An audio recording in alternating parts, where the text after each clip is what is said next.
Hello guys, good morning. So andito tayo ngayon sa labas ng bakuran namin dito sa Quezon kasi nga mangunguha tayo ng haut. Alam niyo ba yung haut?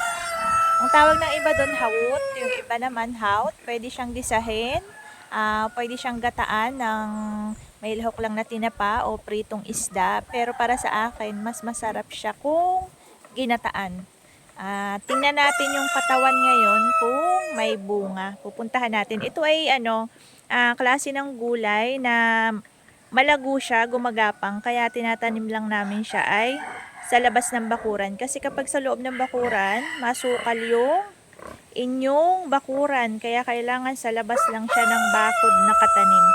So, puntahan natin kung may makukuha tayo ngayong araw. Anyway guys, taga rito kami sa Quezon. Dito ako pinanganak at dito rin kami nanirahan nung magkaroon ako ng asawa. Ang asawa ko nga pala ay isang Mindorohen, tubong Pinamalayan, Oriental Mindoro. So, tingnan natin yung haut kung tayo ay may makukuha ngayong araw. So, ito yung labas ng bakura namin. Yang nakikita nyong yan ay katawan ng haut para siyang style bagin. Pero, dalawang variety yung aming haut.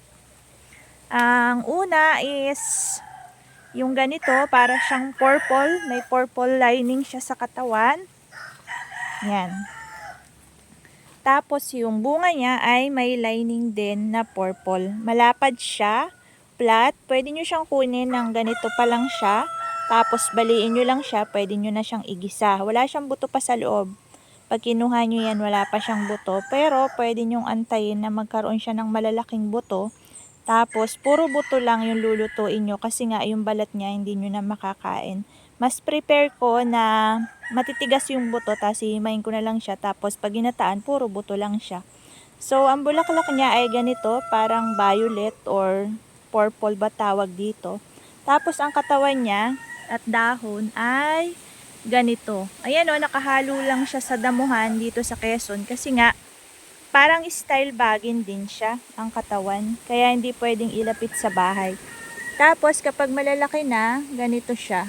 Tapos, pag matigas na yung buto, medyo nakaangat na siya, masasalat nyo na yung buto.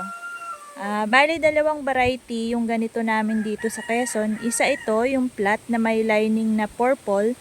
Tapos, ipapakita ko sa inyo yung isang klase pa. Yan, puntahan natin. Puntahan natin yung isa pang klase ng haut dito sa amin. So, ito naman yung isang klase ng haut. Ang pinagkaiba niya ay yung bulaklak at bunga. So, kung kanina, ang bulaklak ng isa is parang light violet. Ito naman, ang bulaklak niya is puti. Tapos, ang bunga niya ay ito, ganito, light green. Tapos, medyo mataba. Tapos, bilugan. Yung ganito, pwede nyo na rin kunin, tapos pwede nyo rin iluto yung kasamang balat. Pero, pwede nyo rin namang patigasin na malalaki yung buto, tapos puro buto lang yung kukunin nyo. Ayan o, ang dami niyang bunga. Masarap siya sa ginataan na may lahok na tinapa. Tapos, ang katawan niya puti lang din. Green. Green siya, wala siyang lining na parang violet yung katawan. Unlike dun sa kanina sa isa. Mas malago to ngayon. Ayan. Hanggang taas meron siya.